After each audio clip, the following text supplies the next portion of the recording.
Hey guys, hello, welcome back to Pen and Papers. This is Siddharth and I'm back with another pen review. Today in the afternoon, I had asked which pen shall I review, and I had three pens with me: Lamy Aeon, Moonman T1, and Parker Urban. So, the pen I'm going to review today is this beautiful pen by Moonman. This is Moonman T1. So, let's begin.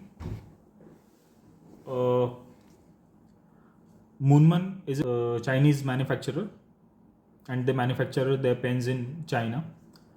Jinao, Moonman, then Majohan, these are some of the Chinese companies which has been making pens for many years now. But since last few years, they have improved their pen quality, nib quality, and the overall experience of the pen. So let's see. So this pen is partially metal and partially acrylic. So this is a metal cap. This is metal knob for a piston. This is a piston filled pen. The finial has this Moonman logo over it. Let's see if I can focus. So as you can see, this has Moonman logo, laser etched on the finial in this chrome trim. Then this is the barrel. The barrel is actually acrylic, and then this is the piston part, and this is the piston knob. This entire pen can be disassembled very easily, and so it's very easy to clean. So let's see. This cap is a screw cap type design. There is no clip on this pen, but since it has this octagonal shape, the pen doesn't roll that easily, and the shape itself acts as a roll stopper. And then the barrel is round, and so is the piston knob. Except for the cap part, the pen body and other things are round. Nothing on the bottom, it's all plain. This is aluminium, this is aluminium. The pen uncaps in around 1, 2, 2.5 rotations. Again, this part over here is of aluminium, and this is a steel nib. It has Moonman written over it, and this only comes in fine nib, I guess, because I haven't seen any other nib on this pen. However, this takes Yovo nib or any other nib perfectly.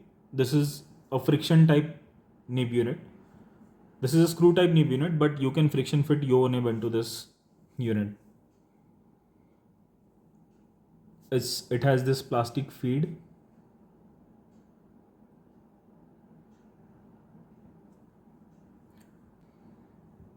The barrel and the grip section are glued together, so you cannot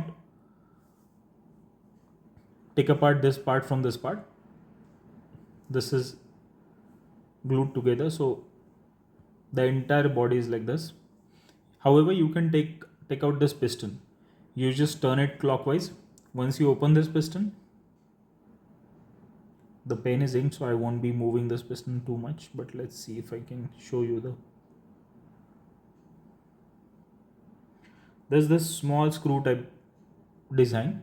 I'll also show you in a minute how you can remove that part, since there is no tool that can, unlike Twisby, there is no tool with Moonman which will allow you to take this part apart. However, you can do this with a very simple hack. I'll tell you in a minute.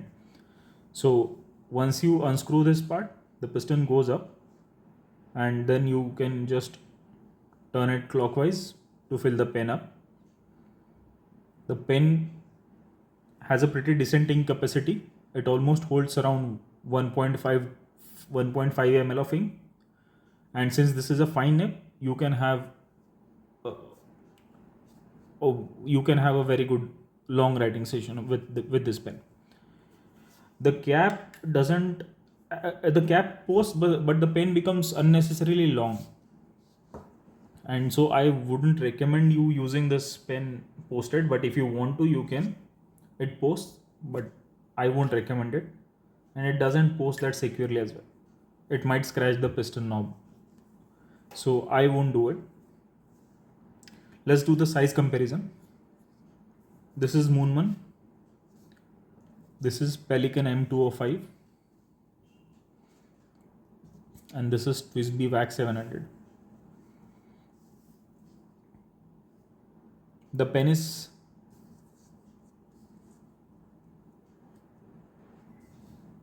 slightly shorter than VAC 700 and slightly longer than M205, so you can guess the size.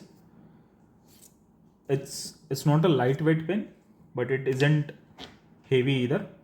Let's see how much does it weigh.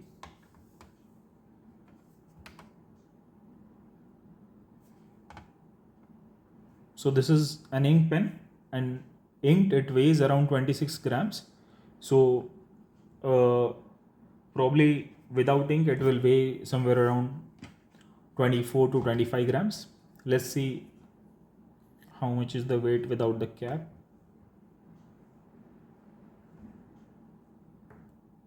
So uncapped it weighs around 16 grams. So this is about the dimensions and weight of the pen. So let's start with the writing sample. The first paper that I have here with me today is Tomoe River 52 GSM.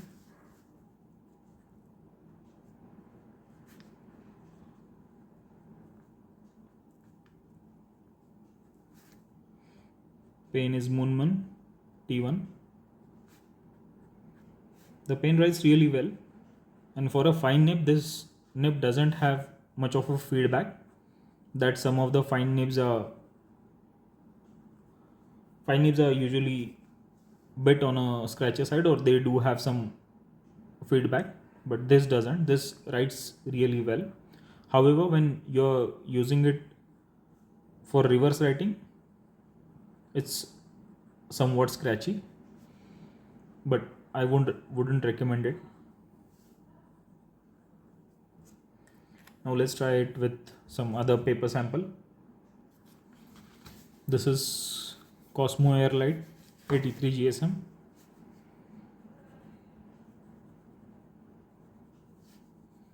The ink is Iroshizuku Shinkai.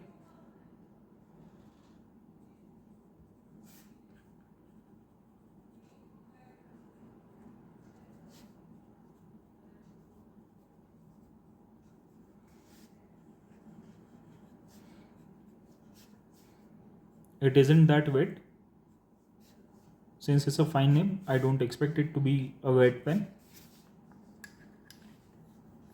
Though this pen is built really well, it feels really solid in your hand, but I am afraid that if I drop it or something, the barrel might get a crack or something.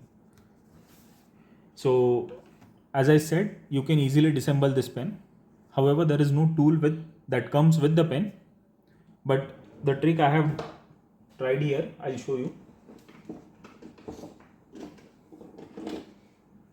So I had this card with me. Any debit card would do, but I had this card. So I just cut a part of it, and then I just put it like this and you rotate it. So it works really well, and you can just unscrew this part. So when you are unscrewing, make sure that you are unscrewing it in a clockwise direction to unscrew. That is to take care of the piston part, because if it is unscrewed like this, then probably it will come off. So whenever you are unscrewing it, make sure that you are rotating it clockwise. So this is a very solid pen. I really like it. It's always in my inked pens club, and I use it very often. Once I ink it, then even if I keep it around and don't use it for 15 days, it will just write fine. So for a fine nib, this pen is really a very good performer. I got it for around 2400. There was some offer going on, so I bought it for 23 or 2400. I don't remember exactly, but it was in the same range. The pen came in a simple cardboard box, nothing too fancy about it, nothing special about it. But for the price range, I have seen many pens that comes in simply a plastic bag or something like this. So all in all, I would rate this pen probably 7 out of 10. uh, I like this pen more than Twisby Eco. The build quality is really good, so if you can find it around that range, I would highly recommend this pen. If you're thinking about buying this pen and if you have any queries, feel free to contact me via comments, or you can connect with me on the Instagram as well. And I appreciate your comments. Let your likes flow in so YouTube Baba becomes happy. And please like, share, and subscribe. So that's about it. Thank you.